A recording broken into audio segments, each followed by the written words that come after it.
Hey, beautiful. Yep, you're actually seeing me lounging on my chase because I absolutely do the things that I talk to you about. This is Courageous Fire, and this is your support for journaling exercise number 2. So, remember that we were looking at the definitions of relationship, predatory, and freedom. And remember that the freedom definition is so important for this exercise. It literally means that you have power or rights to act, speak, or think like you want to without being hindered and without being restrained. If you can't do that, you don't have freedom. So, remember that your job in this exercise is to look for the very first relationship that you had where someone else was in the driver's seat.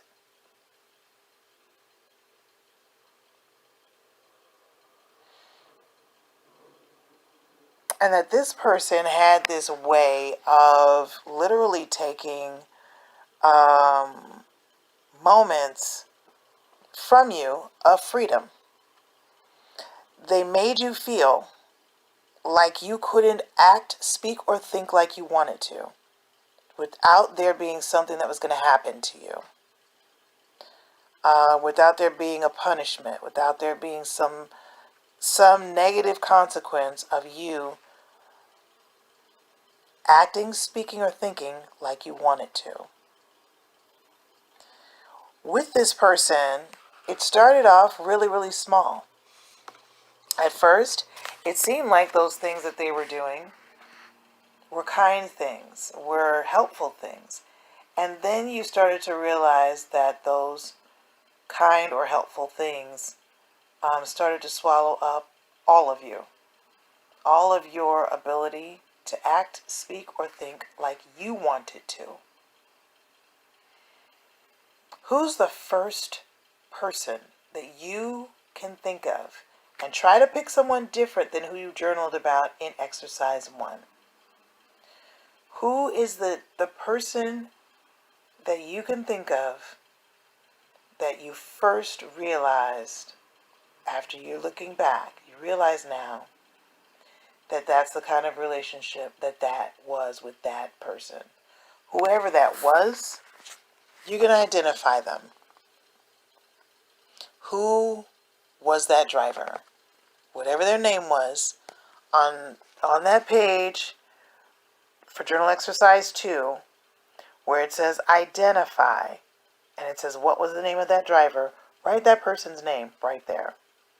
With that name in mind, consider those 5 bullets on that page. What seemingly small things did you lose during their reign of control? What seemingly small things didn't you get to say anymore? Didn't you get to do anymore? Didn't you get to process on your own without their interference anymore? The next bullet is, when did those small things begin to swallow all your individuality, all of your personality, all of your uniqueness? In other words, when did those small things turn into the things that confined and controlled you? Third bullet, I want you to consider. Notice whether it occurred to you at the time that you were even being exploited or oppressed, or whether you thought that was just normal behavior. Notice whether or not you realized you were being exploited or oppressed at the time, or whether or not you just thought it was normal. Fourth bullet, note whether you felt like you could actually address it or whether you felt like you had no choice but to accept it. Note whether you felt like you could address it or you felt like you were powerless to do anything else except deal with it. And then finally, how long did this relationship last in that predatory form? How long did this go on like that in that relationship? And then finally, when you expel in this journal exercise, you're going to do it in 2 different parts. The first part is you're going to recognize what freedom you lost. So it's vital that you understand what the lack of freedom looks like. I want you to describe, first of all, in 2A, journal exercise 2A, because it has two parts. In the first part of the journaling exercise, I want you to write down what freedoms did you lose. If you're not sure what I mean about certain freedoms, refer to my facilitator example in the journal exercise instructions. That should help.